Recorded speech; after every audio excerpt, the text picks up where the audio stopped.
Hi అండి, welcome to ఆన్యా foods. ఈరోజు recipe వచ్చేసి కూర అరటికాయతో పెరుగు పచ్చడి అండి.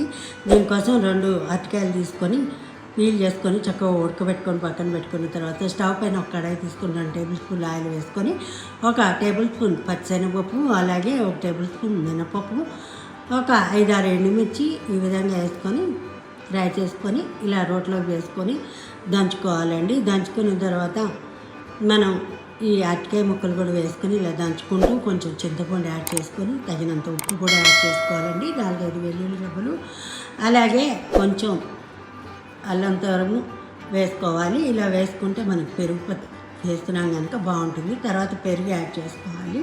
యాడ్ చేసుకున్న తర్వాత మనం పోపుకి రెడీ పెట్టుకోవాలండి. 2 టేబుల్ స్పూన్ల ఆయిల్ వేసుకొని కొంచెం జీలకర్ర, ఆవాలు, అలాగే కరివేపాకు, కొంచెం 2 ఎండుమిర్చి వేసుకుంటే మనకి ఈ విధంగా పచ్చడి రెడీ అయిపోతుంది.